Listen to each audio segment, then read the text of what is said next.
Very good morning students, welcome to the class. Today we will start 7th chapter in your civics book, Understanding Marginalization. This is your chapter, right? Page number is 80. Understanding marginalisation. सबसे पहले समझते हैं meaning. Marginalisation का मतलब क्या होता है. देखो, मार्जिन का मतलब होता है हाशिया यानी कि साइड. ठीक है, तो मार्जिनलाइजेशन का मतलब ही होता है कि किसी ग्रुप ऑफ पीपल को साइड कर देना. ठीक है, मेन सोसाइटी से उनको हटा के साइड लाइन कर देना. ठीक है, बेसिक साइड मतलब मार्जिनलाइजेशन का ये होता है. ठीक है, चैप्टर स्टार्ट करते हैं. ग्रेजुअली हम लर्न करेंगे मार्जिनलाइजेशन क्या होता है, इम्पैक्ट क्या होते हैं इसके, और इससे ओवरकम हम किस तरीके से कर सकते हैं. राइट, स्टार्ट करते हैं chapter. What does it mean to be socially marginalized. Socially marginalized होने का मतलब क्या होता है. ठीक है, कि अगर हमने सोशली सामाजिक रूप से हम किसी को साइड लाइन कर देते हैं, ठीक है, उसका क्या मतलब है. To be marginalized is to be forced to occupy the sides और fringes and thus not be at the centre of things. देखो, मार्जिनलाइज्ड का मतलब क्या होता है कि आपको फोर्स किया गया है कि आप जो है साइड्स को ऑक्यूपाई कर लो. फ्रिंजेस का मतलब भी होता है साइड्स, किनारा. ठीक है, तो आप किनारे पे चले जाओ. ठीक है, मेन सोसाइटी से हटके आप साइड हो जाओ, और जो भी सेंटर ऑफ थिंग्स है उन वहाँ पे आप नहीं रह सकते. This is something that some of you have probably experience with the classroom और प्ले ग्राउंड. हो सकता है आपने कभी अपने क्लासरूम में या खेलते हुए प्ले ग्राउंड में ये चीज़ एक्सपीरियंस की हो. कैसे.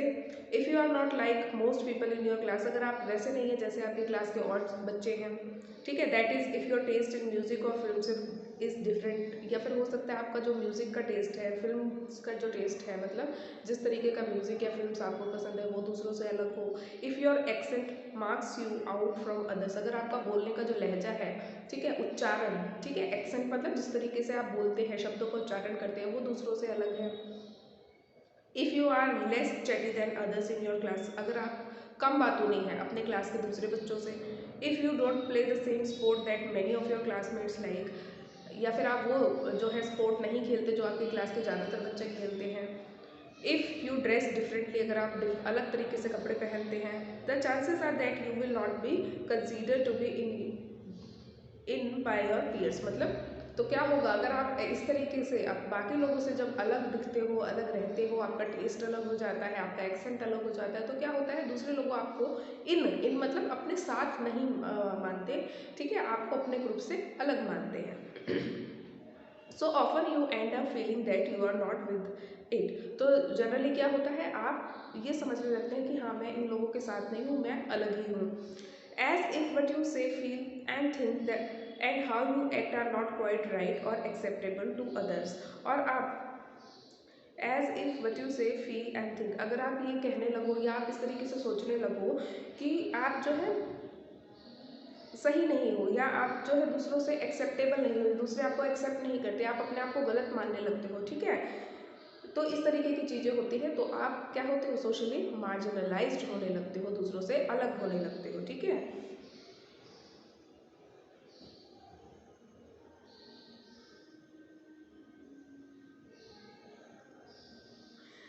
as in the classroom, in the social environment too, groups of people or communities may have the experience of being excluded. ठीक है, क्लास में, सोसाइटी में, समाज में, आपके आस पड़ोस में ऐसा हो सकता है कि आप अपने आप को एक्सक्लूडेड मतलब दूसरों से अलग, बाहर समझो. ठीक है, their marginalization can be because they speak a different language. देखो, उनका मार्जिनलाइजेशन किन बेसिस पे हो सकता है ऐसे लोगों का. अगर वो दूसरी भाषा बोलते हैं, जो आम लोग वहाँ पे रहने वाले जो लोग हैं उनसे अलग भाषा बोलते हैं. फॉलो डिफरेंट कस्टम्स, या उनके जो रीति रिवाज हैं वो अलग हैं. और belong to different religious group from the majority group. मान लो एक धर्म के लोग वहाँ पे ज़्यादा रहते हैं, उनमें जाके आप रहने लगते हो और आपका धर्म अलग है, तो आप मार्जिनलाइज हो जाओगे. ठीक है, they may also feel marginalized because they are poor, considered to be low social status and viewed as being less human than others.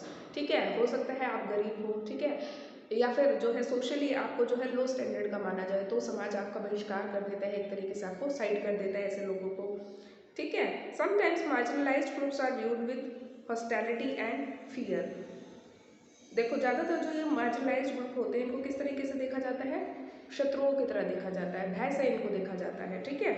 This sense of difference and exclusion leads to communities not having access to resources and opportunities and in their inability to assert their right.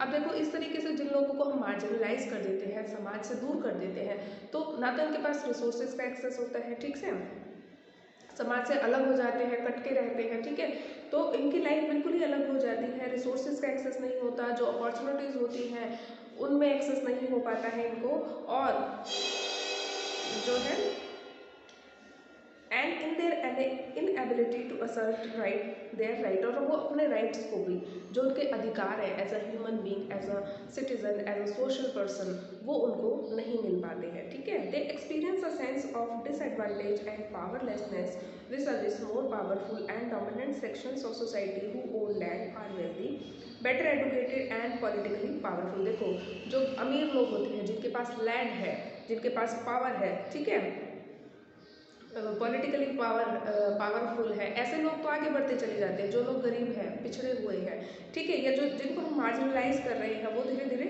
Disadvantageous हो जाते हैं और powerlessness की जो है feeling उनमें आने लगती है। दस marginalisation is seldom experienced in one sphere, मतलब शायद ही कभी सिर्फ एक स्फेयर में, यानी कि सिर्फ एक परिस्थिति में, एक पहलू पे हम इसको जो है मार्जिनलाइजेशन को एक्सपीरियंस करते हो, बहुत सारे पहलुओं को ये इम्पैक्ट करते हैं, ठीक है। हम एक ही वर्ड से या एक ही तरीके से इसको एक्सप्लेन नहीं कर सकते हैं।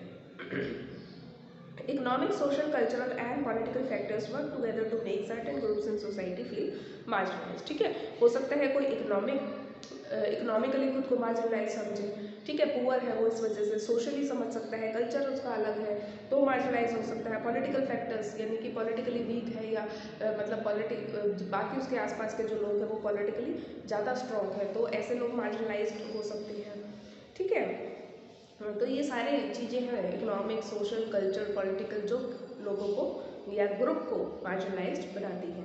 In this chapter, you will read about two communities that are considered to be socially marginalized in India today। इस चैप्टर में हम दो ऐसे कम्युनिटीज़ के बारे में पढ़ेंगे जिनको भारत में जो है आज भी मार्जिनलाइज्ड समझा जाता है। आदिवासीज एंड मार्जिनलाइजेशन, आदिवासीज की स्टोरी पढ़ते हैं हम यहाँ। An Adivasi family in Delhi, Soma and Helen, an Adivasi family in Delhi, Soma and Helen are watching the Republic Day parade on TV with their grandfather. Soma और हेलन जो है वो अपने ग्रैंड पेरेंट के साथ जो है, अपने ग्रैंडफादर के साथ जो है रिपब्लिक डे परेड देख रहे हैं टीवी पे। ओ सी एन आदिवासी फ्लोट, तो जैसे ही झांकी आती है तो बच्चे बोलते हैं कि देखो आदिवासी फ्लोट आ गया है। दादू why do they always show Adivasi as only dancing, तो ये पूछते हैं बच्चे कि आदिवासी लोगों को हमेशा सिर्फ डांस करते हुए क्यों दिखाया जाता है। The lifes of Adivasis are very rich, most people don't know that. अब इनके जो ग्रैंडफादर हैं वो उनको बताते हैं जो आदिवासी लोगों की जो ज़िंदगी होती है वो बहुत रिच होती है, ठीक है, कल्चरली बहुत रिच होती है, लेकिन ज़्यादातर लोगों को ये बात नहीं पता है। Yes, don't they know anything else about us. अब ये पूछते हैं कि क्या लोग हमारे बारे में और ज़्यादा चीज़ें नहीं जानते, मतलब ये खुद आदिवासी फैमिली से बिलोंग करते हैं, हेलन और सोमा, तो ये पूछते हैं कि भाई क्यों ये लोग हमारे बारे में और कुछ नहीं जानते, सिर्फ हमेशा हमें को डांस करते हुए दिखाया जाता है। When I was young our village in Orissa was beautiful. अब इनके जो दादाजी हैं वो बताते हैं कि जब मैं यंग था तो जो मेरा गाँव था उड़ीसा में वो बहुत ही सुंदर था। We got everything we needed from the land and the forest around us। हमारा जो ज़मीन था और हमारे आसपास का जो जंगल था, हमें उसमें से हर चीज़ वो मिल जाती थी जिसकी भी हमें ज़रूरत होती थी। We in turn respect the land, the forest and river, और बदले में हम अपने ज़मीन की, अपने जंगलों की, अपनी नदियों की बहुत रिस्पेक्ट करते थे। Suddenly we were told that the forest was not ours. Suddenly जो है हमें बोल दिया जाता है कि ये जंगल अब हमारे नहीं है। आपको याद होगा हिस्ट्री में भी हमने चैप्टर पढ़ा था आदिवासी का, उसमें भी इसी तरीके से लोगों को जो जंगलों से ब्रिटिशर्स किस तरीके से निकाल देते हैं, उनके राइट्स को ख़त्म कर देते हैं फॉरेस्ट में, ठीक है। Forest officials and contractors cut down large part of it. अब जो फॉरेस्ट ऑफिसर्स थे, कॉन्ट्रैक्टर्स थे, उन्होंने जंगल के बहुत सारे जो पेड़ों को जो है काट दिया। If we protested they beat us and then took us to court. अगर हम प्रोटेस्ट करते, अगर हम विरोध करते तो ये लोग क्या करते, हम लोगों को पीटते और हमें कोर्ट ले जाते। Where we did not not have our lawyers and could not fight our cases. जहाँ पे हमारे पास ना तो हमारे लॉयर थे और ना ही जो है हम अपना केस लड़ सकते थे। Then how did you survive दादू? बच्चे पूछते हैं कि फिर आपने किस तरीके से सर्वाइव किया ऐसी कंडीशन में। Many of us were forced to leave our homes and find seasonal work in nearby towns. अब ये दादाजी बताते हैं इनके कि हम लोग जो हम में से बहुत सारे लोग फोर्स हुए कि हम आसपास के जो टाउन्स हैं वहाँ पे सीजनल वर्क को ढूंढे। सीजनल वर्क आपको पता है क्या होता है, ठीक है। और हम लोग अपने घरों को छोड़ने के लिए विवश हो गए। देन द कंपनी वालास के कहते हैं उसके बाद जो है कंपनी वाले आए वहाँ पे। They said there was iron ore under our land. उन्होंने बताया कि हमारी ज़मीन के नीचे क्या है, आयरन ओर है, यानी कि लोहा इस्पात के जो है यहाँ पे खदाने हैं। They wanted to mine it, वो उसको खोदना चाहते थे, वहाँ से लोहा निकालना चाहते थे। They promised jobs and money if we sold our land to them. उन्होंने क्या प्रॉमिस किया कि हम आपको नौकरी भी देंगे, पैसा भी देंगे अगर आप अपनी ज़मीन हमें बेच देते हो। क्यों? क्योंकि ज़मीन के नीचे लोहा था। सम विलेजर्स वर एक्साइटेड, कुछ गाँव वाले तो बहुत ही एक्साइटेड हो जाते हैं। Other said this would destroy our life and we would get nothing. कुछ लोग, बाकी जो लोग थे उन्होंने क्या बोला, नहीं इससे तो हमारी ज़िंदगी पूरी तरीके से डिस्ट्रॉय हो जाएगी और हमें कुछ भी नहीं मिलेगा। Some gave thumb prints not realising they were selling their lands off. कुछ लोगों ने जो है अपने थंब प्रिंट्स दे दिया, अंगूठा लगा दिया और उन्होंने ये रियलाइज ही नहीं किया कि उन्होंने अपनी पूरी ज़मीन जो है दे दी है। Only a few were given token jobs, उनमें से कुछ ही लोगों को जो है सिर्फ टोकन जॉब्स दी गई। Most of us did not sell, हम में से ज़्यादातर लोगों ने जो है अपनी ज़मीन नहीं बेची। Then they beat and threatened us till eventually everyone was forced to sell and abandon the land of their forefathers.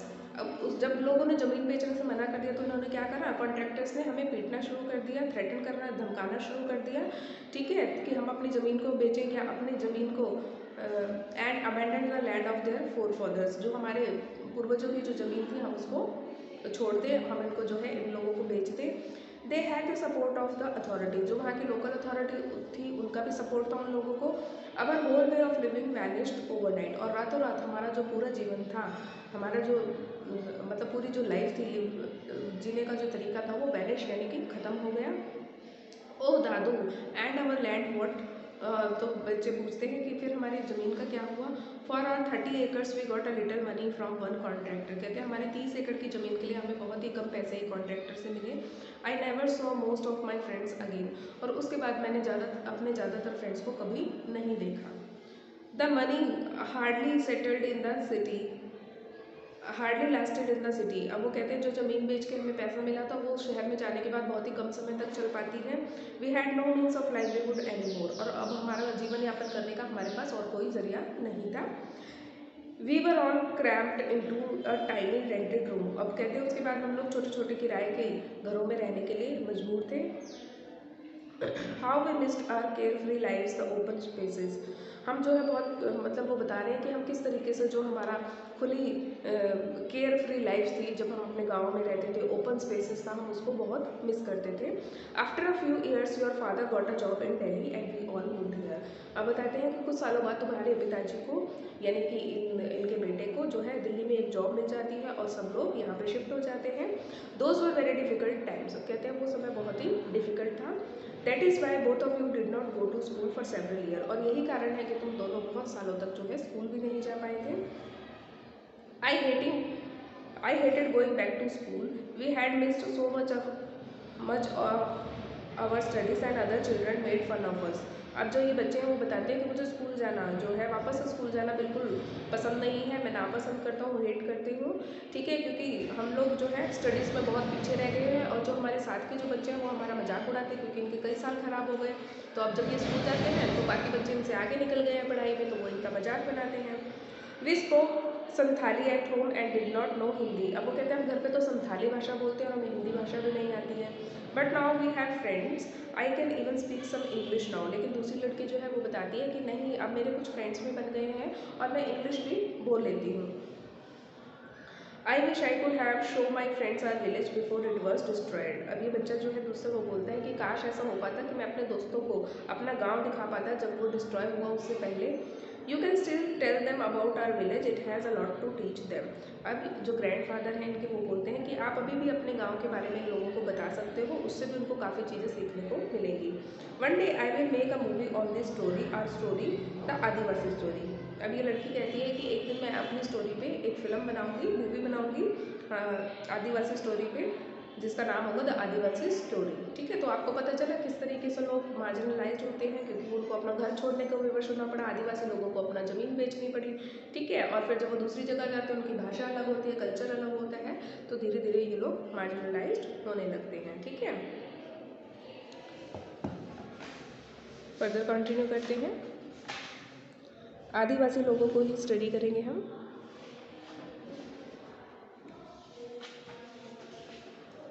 Who were Adivasi? Who are Adivasis? Adivasis कौन है? देखो, Adivasis the term literally means original inhabitants. देखो, आदिवासी का शाब्दिक अर्थ क्या होता है, meaning क्या होता है? आदिवासी यानी कि इस जमीन पे का जो ओरिजिनल नेटिव है। ठीक है, ओरिजिनली जो हमेशा से इस जमीन पे रहता आया है उसको हम आदिवासी कहते हैं। Our communities who live and often continue to live in close association with forest. ऐसे लोग जो कि जंगलों में रहते हैं अपने ग्रुप के साथ और काफ़ी समय से जो है जंगलों में ही रहते आ रहे हैं। Around 8% of India's population is Adivasi. भारत में 8% जनसंख्या जो है आदिवासी लोगों की है। And many of India's most important mining and industrial sectors are located in Adivasi areas. और ज़्यादातर भारत के जो बहुत इंपॉर्टेंट माइनिंग और इंडस्ट्रियल सेक्टर है वो आदिवासी लोगों की जो ज़मीनें हैं वहीं पर हैं, जैसे कि जमशेदपुर, राउरकेला, बोकारो, भिलाई अमंग अदर्स। ठीक है, adivasis are not a homogeneous population, there are over 500 different adivasi group in India. देखो, होमोजीनियस मतलब एक जैसे नहीं है आदिवासी लोग हर जगह पे, लगभग 500 प्रजातियां आदिवासी ग्रुप्स की जो है अलग अलग वो इंडिया में पाई जाती हैं। Adivasis are particularly numerous in states like Chhattisgarh, Jharkhand, Madhya Pradesh, Orissa, Gujarat, Maharashtra, Rajasthan, Andhra Pradesh, West Bengal and in the north eastern states of Arunachal Pradesh, Assam, Manipur, Meghalaya, Mizoram, Nagaland and Tripura. इन सारे स्टेट्स में जो है आपको आदिवासी लोगों की अलग अलग जो इनके ट्राइब्स हैं वो आपको देखने को मिलेंगी।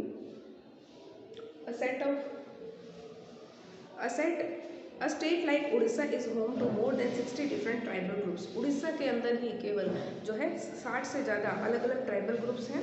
आदिवासी societies are most distinctive because there is often very little hierarchy among them. देखो, ये आदिवासी लोग जो है अलग इसलिए भी होते हैं, डिस्टिंक्ट इसलिए भी होते हैं क्योंकि इनकी जो है बहुत ही छोटी हायरार्की होती है। हायरार्की समझते हो, जैसे सबसे टॉप पे, उससे नीचे और उससे नीचे, ये जो सिस्टम होता है इसको हम हायरार्की कहते हैं। This makes them radically different from communities organised around principles of jati, varna, caste और those what are ruled by kings. इसी तरीके से ये जो है रेडिकली डिफरेंट हो जाते हैं ऐसी कम्युनिटी से जो कि जाति वर्णा पे बेस्ड है। ठीक है, या फिर जिनको राजा रूल करते थे, ऐसे लोगों से ये डिफरेंट होती है। ये सब चीज़ें आप हिस्ट्री बुक में पढ़ चुके हो। Adivasis practice a range of tribal religions that are different from Islam, Hinduism and Christianity. आदिवासी लोग जो है ट्राइबल रिलीजन, जो उनका जो धर्म है, उनका जो आदिवासी धर्म है वो हिंदू, मुस्लिम, सिख, ईसाई इन सबसे जो है थोड़ा अलग है।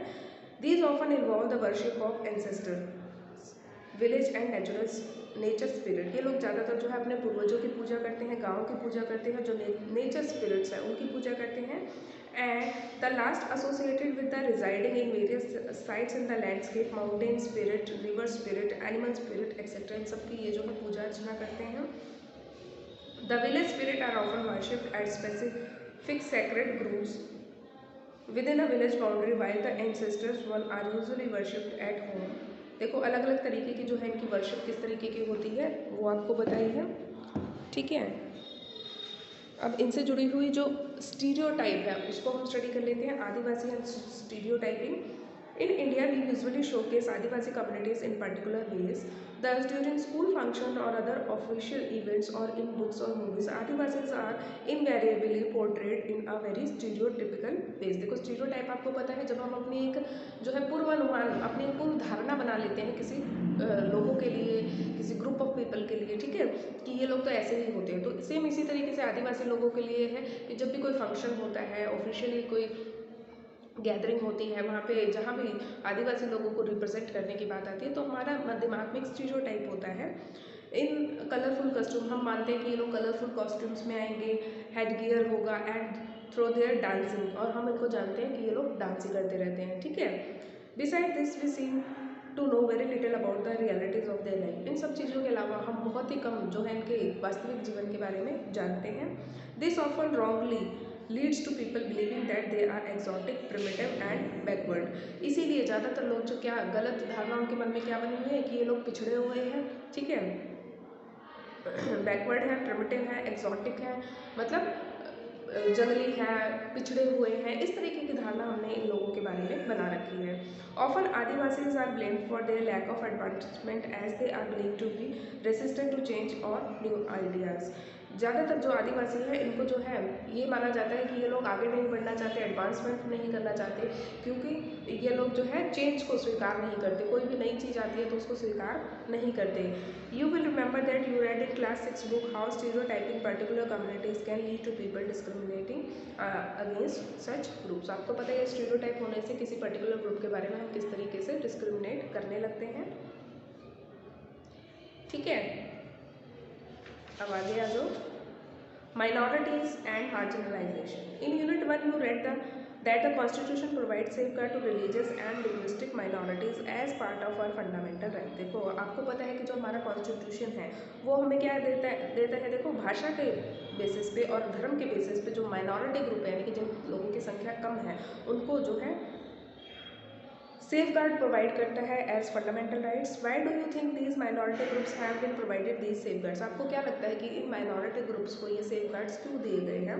The term minority is most commonly used to refer to communities that are numerically small in relation to the rest of the population. देखो हम जो है माइनॉरिटीज़ किन को कहेंगे, माइनॉरिटीज़ का मतलब होता है जिन लोगों की संख्या बाकी पॉपुलेशन से कम हो। जैसे आदिवासी लोग हैं, अभी हमने बोला सिर्फ 9% है पूरी पॉपुलेशन का, तो ये क्या है, माइनॉरिटी है, ठीक है, इनकी संख्या कम है बाकी पॉपुलेशन से। However it is a concept that goes well beyond numbers. हालांकि ये जो माइनॉरिटी का कॉन्सेप्ट है ये नंबर से कहीं ज़्यादा है, सिर्फ मतलब नंबर की ही बात नहीं करते हम इसमें। It encompasses issues of power, access to resources and had a social and cultural dimension, ठीक है। अभी जैसे हमने पढ़ा आदिवासी लोगों का नंबर कम होना ही एक उनकी प्रॉब्लम नहीं है, सोशली उनको अलग करके रखा जाता है, पिछड़ा हुआ समझा जाता है, ठीक है, आगे बढ़ने के अवसर कम होते हैं, ये सारी प्रॉब्लम भी माइनॉरिटी के साथ जुड़ी रहती है। In such cases size can be a disadvantage and lead to marginalization of relative smaller groups communities. The safeguards are needed to protect minority communities against the possibility of being culturally dominated by the majority। इसलिए ऐसे जो minority group होते हैं इनको safeguard provide करने की ज़रूरत है ताकि मेजॉरिटी में जो लोग हैं वो इनका एक्सप्लॉयटेशन ना कर सकें। They also protect them from any discrimination and disadvantage that they may face. इन लोगों के साथ किसी तरीके का भेदभाव ना हो, कोई डिसएडवांटेज ना हो जाए इनको माइनॉरिटी में होने की वजह से। इस वजह से भी हमारे कॉन्स्टिट्यूशन में इनको ये सेफगार्ड दिए गए हैं। Given certain conditions, communities that are small in number relative to the rest of the society may fall insecure about their lives, assets and well-being. This sense of insecurity may get accentuated if the relations between the minority and majority communities are fraught। देखो अगर इसी तरह मतलब जो ये लोग कम संख्या में माइनॉरिटी में है, इन लोगों के अंदर डर होगा, भय होगा कि धीरे धीरे हमारे रिसोर्सेज खत्म हो जाएंगे, स्पेशली अगर मेजॉरिटी लोगों के साथ इनके रिलेशन अच्छे ना हो, ठीक है। तो इसीलिए भी जो कॉन्स्टिट्यूशन है वो सेफ गार्ड प्रोवाइड करता है ताकि ये जो माइनॉरिटी के लोग हैं इनकी कल्चरल डाइवर्सिटी को इनको प्रोटेक्ट किया जा सके, ठीक है, इनको जस्टिस दी जा सके और इक्वालिटी इनको प्रोवाइड की जा सके, ठीक है। अब हम देखते हैं Muslims and marginalisation. According to 2001 census Muslims are 13.4% of India's population, ठीक है। 2001 के जनगणना के अनुसार मुस्लिम पॉपुलेशन कितनी है, सिर्फ 13.4% है भारत में। are considered to be marginalized community in India today because in comparison to other communities they have over the years been deprived of the benefits of socio-economic development। Muslim group को भी जो है minority माना जाता है क्योंकि काफ़ी लंबे समय तक इनको जो है सोशली और इकोनॉमिक डेवलपमेंट से ये लोग दूर रहे हैं। The data in the 3 tables, देखो यहाँ पे आपको अलग अलग डेटा दिए हैं पब्लिक एम्प्लॉयमेंट, मुस्लिम के लिटरेसी रेट का, ठीक है, कि इनमें कितने लोग पढ़े लिखे रहते हैं, इन सब चीज़ों से, कच्चा house, electricity facility, pipe water, ठीक है। तो इन सारे डेटा को पढ़ने से ही आपको पता चल जाएगा कि क्यों जो मुस्लिम ग्रुप है वो भी भारत में एक माइनॉरिटी ग्रुप है। Recognizing that Muslims in India were lagging behind in terms of various development indicators, the government set up a high-level committee in 2005, chaired by Justice Rajendra Sachar. The committee examined the social, economic and educational status of Muslim community in India. देखो एक जो है इन लोगों की हालत पता करने के लिए कि किस तरीके से जो है पीछे हैं ये लोग, पिछड़े हुए हैं मुस्लिम लोग, एक कमेटी बनाई सरकार ने। और इस कमेटी ने क्या सजेस्ट किया, that on the range of social, economic and educational indicators, the situation of Muslim community is comparable to that of other marginalized communities like scheduled caste and scheduled tribes. For example, according to the report, the average year of schooling for Muslim between the ages 7 to 6,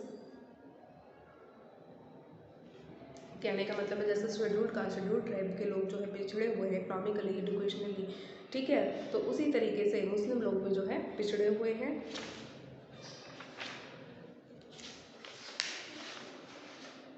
ठीक है, तो Muslim may wear burqa, sport a long beard, wear fez, and these become way of identify all Muslim. Because of this, they tend to be identified differently. देखो मुस्लिम लोग जो है इनको अलग क्यों माना जाता है, क्योंकि ये लोग, इनकी जो महिलाएं हैं बुर्का पहनती हैं, लंबी दाढ़ी होती है, ठीक है, वियर अ फैज पहनते हैं, फैज पहनते हैं ये लोग, तो ये क्योंकि बाकी समाज के लोगों से अलग दिखते हैं इसलिए इनको डिफरेंटली समझा जाता है।